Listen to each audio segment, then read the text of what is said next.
नमस्कार। कभी सोचा है कि क्यों कुछ बातें हम दोस्तों के साथ तो खुलकर कर लेते हैं, लेकिन शायद ऑफिस में उन्हीं बातों पर चुप्पी साधनी पड़ती है। या फिर क्यों किसी डॉक्टर या वैज्ञानिक की बात को हम ज्यादा वजन देते हैं, भले ही वो बात हमारी समझ से पूरी तरह परे हो। ये जो अदृश्य से नियम है ना, कि कौन कब क्या और कैसे बोल सकता है, आज हम इन्हीं के पीछे छिपे विचारों की गहराई में उतरेंगे। हमारे एक श्रोता ने मिशेल फूको के प्रसिद्ध काम द डिस्कोर्स ऑन लैंग्वेज, हाँ भाषा पर व्याख्यान, उससे जुड़े कुछ स्रोत साझा किए हैं। और उनकी दिलचस्पी ये समझने में है कि भाषा और शक्ति मतलब पावर, इनका खेल असल में चलता कैसे है। तो आज का हमारा मिशन फूको के नजरिए से ये समझना है कि समाज में ज्ञान, बातचीत या जिसे फूको डिस्कोर्स कहते हैं, उसे कैसे नियंत्रित किया जाता है, कैसे कंट्रोल किया जाता है। और मजेदार बात यह है कि फूको खुद अपने इस व्याख्यान की शुरुआत थोड़ी हिचकिचाहट से करते हैं, जैसे वो शब्दों की इस विशाल समुंदर में बस एक कदम रख रहे हों जो पहले से मौजूद है। वो पूछते भी हैं, क्या फर्क पड़ता है कि कौन बोल रहा है, व्हाट मैटर्स हु स्पीकिंग। ये सवाल ही अपने आप में काफी गहरा है।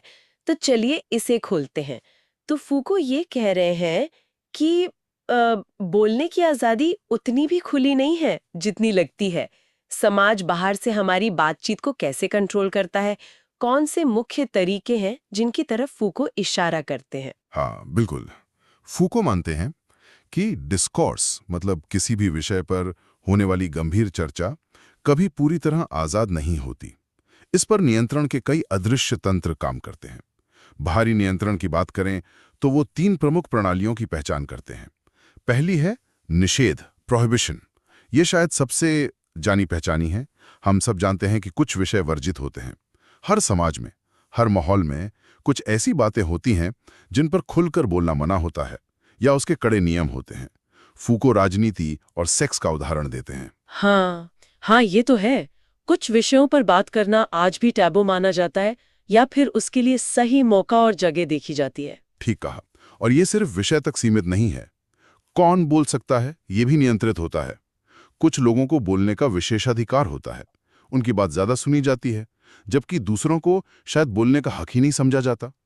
तो निषेध विषय, अवसर और बोलने वाला व्यक्ति, तीनों स्तरों पर काम करता है। अच्छा, और दूसरी प्रणाली? दूसरी बाहरी नियंत्रण प्रणाली है विभाजन और अस्वीकृति, डिविजन एंड रिजेक्शन। इसका सबसे सशक्त उदाहरण फूको तर्कसंगत और पागलपन के बीच किए गए ऐतिहासिक विभाजन में देखते हैं। सोचिए, मध्य युग में पागल माने जाने वाले व्यक्ति की बातों का क्या होता था?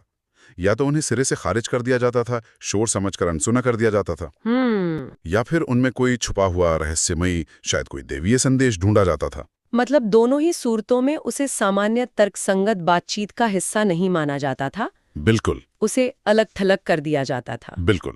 भले ही उसे सुना गया हो, पर उसकी आवाज को मुख्यधारा के विमर्श से बाहर रखा गया, उसे नियंत्रित किया गया।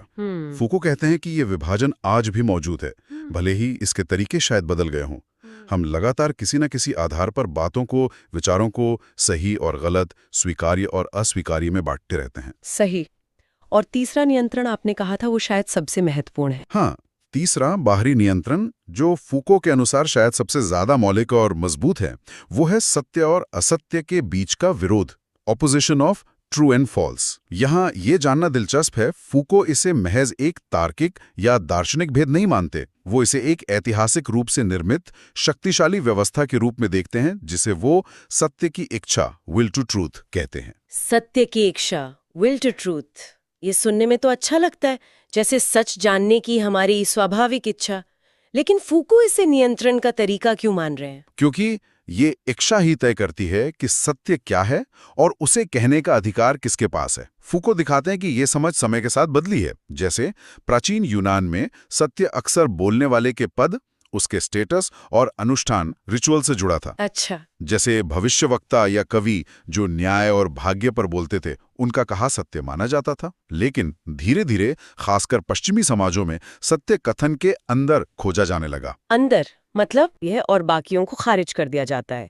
और ये कौन तय करता है फिर? हाँ, यहीं पर ज्ञान के संस्थान आते हैं, इंस्टीट्यूशंस ऑफ नॉलेज, जैसे स्कूल, विश्वविद्यालय, प्रयोगशालाएं, प्रकाशन गृह, मीडिया। फूको कहते हैं कि ये संस्थान ही इस सत्य की इच्छा को पालते पोसते हैं। उसे आकार देते हैं और लागू करते हैं। वे तय करते हैं कि किस तरह का ज्ञान वैध है, किस शोध को मान्यता मिलेगी, किस आवाज को एक्सपर्ट माना जाएगा। ये व्यवस्था इतनी शक्तिशाली है कि ये दूसरे नियंत्रणों को भी, जैसे निषेध और विभाजन, उनको भी सहारा देती है और मजबूत करती है।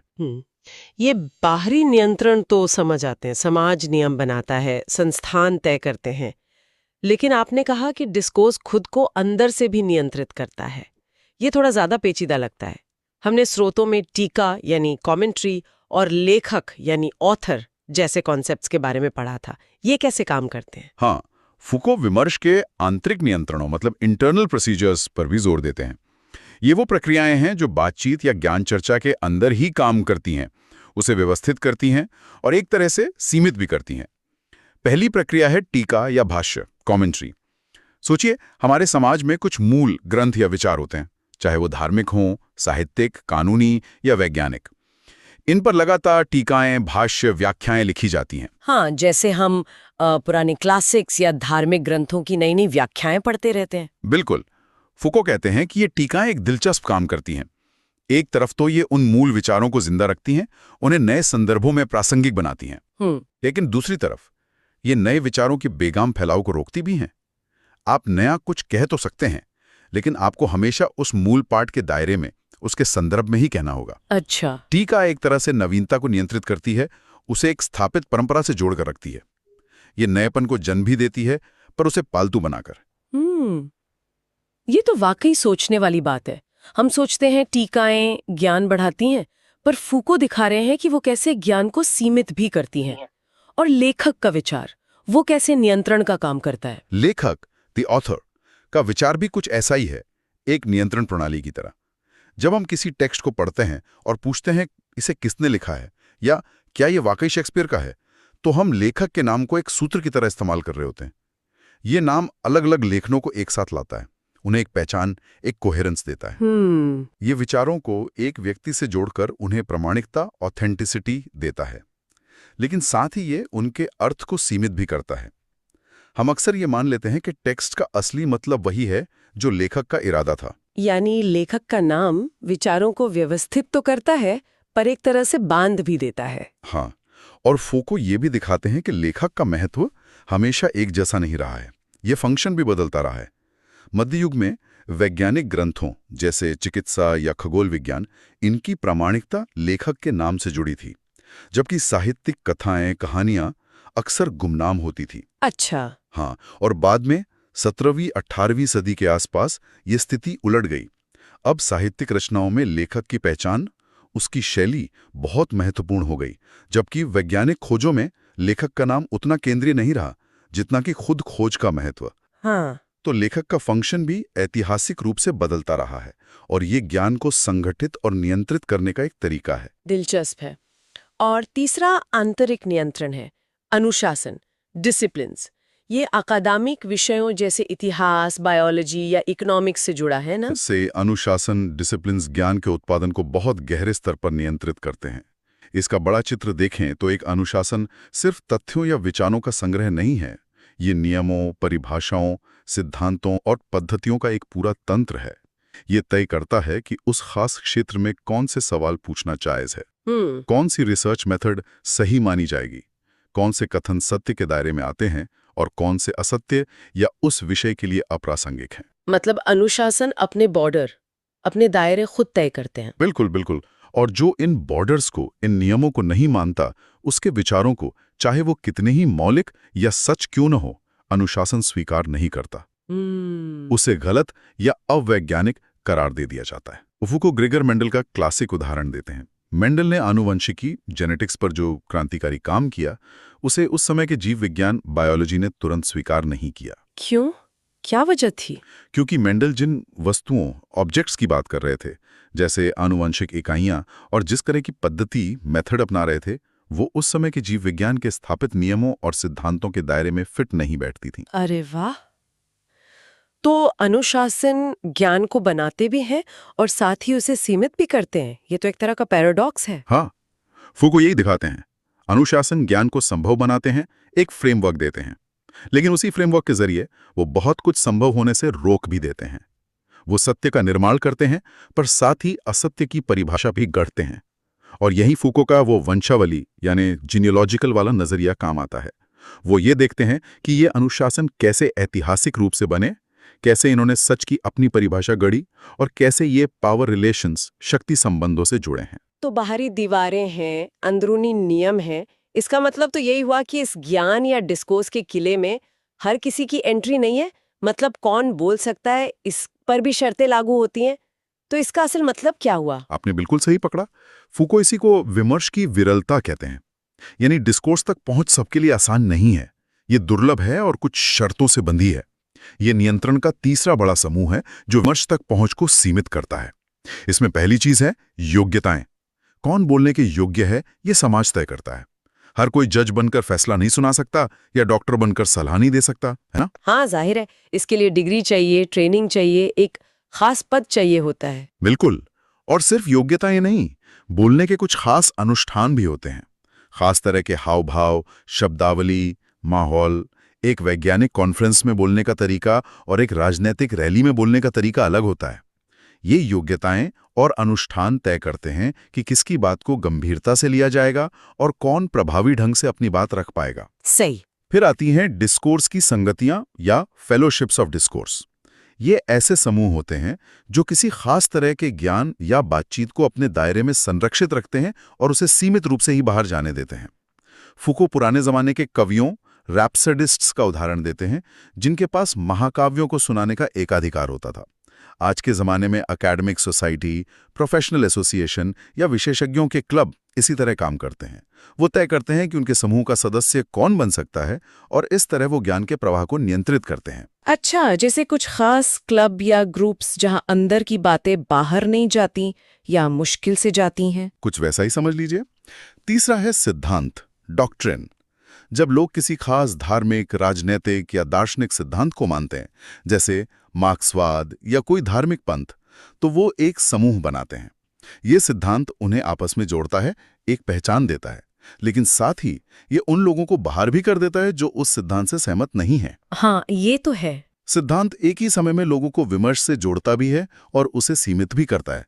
जो उससे असहमत है उन्हें बाहर रखकर। ये तो जुड़ाव और अलगाव दोनों एक साथ पैदा करता है। हाँ, ये दो धारी तलवार है। और आखिर में फुको सामाजिक विनियोग, सोशल एप्रोप्रिएशन की बात करते हैं। यानी समाज कैसे ज्ञान पर कब्जा करता है और तय करता है कि किसे, कितना और किस तरह का ज्ञान मिलेगा।